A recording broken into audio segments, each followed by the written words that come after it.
सध्या बंगाली लोकांचं जे राजकारण सुरू आहे खूपच इंटरेस्टिंग झालंय आणि त्यामध्ये खूप काही बघण्यासारखं सुद्धा आहे. आता नेमकं पुढे होणार काय हे पाहण्यासारखं आहे.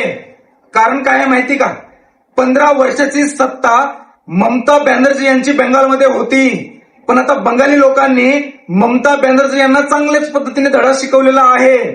भाजपानं ममता बॅनर्जी यांचा पराभव केला आणि आता तो पराभव ममता बॅनर्जी यांना पचत नाहीये. आणि साहजिक आहे, 15 वर्ष तिथल्या जनतेला लुटून खाल्ले आणि आता जर लुटण्याची संधी आपल्या हातातून जात असेल तर 100% मग रडापडी होणारच आहे. त्याच पद्धतीने ममता बॅनर्जी सध्या रडापडी करत आहेत, रडीचे डाव आखत आहेत. ममता बॅनर्जी यांनी एक पत्रकार परिषद घेतली आणि त्या पत्रकार परिषदेतून असं सांगितलंय की मी मुख्यमंत्री पदाचा राजीनामा देणार नाहीये, कोणाला जे करायचंय ते करा, मी मुख्यमंत्री पदाचा राजीनामा देणार नाही असं सांगितलंय ममता बॅनर्जी यांनी. पण कुणी टेन्शन घेऊ नका.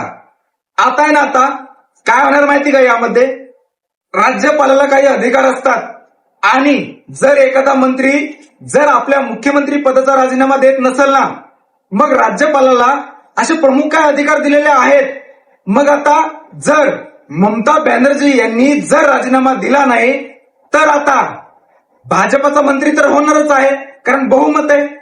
त्यांनी भले ते कसे हरवलं, आता कसं हरवलं ते त्यांचं त्यांनाच माहिती आहे का, तिथल्या जनतेने खरंच ममता बॅनर्जी यांना नाकारलेलं आहे हेही पाहण्यासारखं आहे. कारण निकाल काय सांगतोय, भाजपचा मुख्यमंत्री झाला पाहिजे, कारण भाजपा निवडून आलेलं आहे. लोकशाही आहे, लोकशाहीमध्ये हार जीत होतच असते, पण हा पराभव ममता बॅनर्जी यांना पचत नाहीये. आणि आता मग जर राज्यपाल या गोष्टींमध्ये जर हस्तक्षेप करत असतील ना, तर डायरेक्ट राज्यपाल ममता बॅनर्जी यांची हकालपट्टी सुद्धा करू शकतात. आणि तसंच होणार आहे. जर ममता बॅनर्जी यांनी जर शांततेनं जर राजीनामा दिला नाही तर 100% राज्यपाल ममता बॅनर्जी यांची हकालपट्टी करू शकतात. आणि असंच होईल, कारण आता काही दिवसातच भाजपा त्यांच्या पक्षातील एका व्यक्तीला मुख्यमंत्री पदाच्या खुर्चीवर बसवणार आहे. आणि 100% खरंय, लोकशाही आहे, जे जिंकतात ते त्या राज्यावर राज्य करतात. आणि आता भाजपा जिंकलेली आहे तर भाजपा आपल्या पक्षाचा मुख्यमंत्री बेंगॉलमध्ये करणार. ही निवडणूक ममता बॅनर्जी यांचा पराभव झालेला हा त्यांना पचत नाहीये.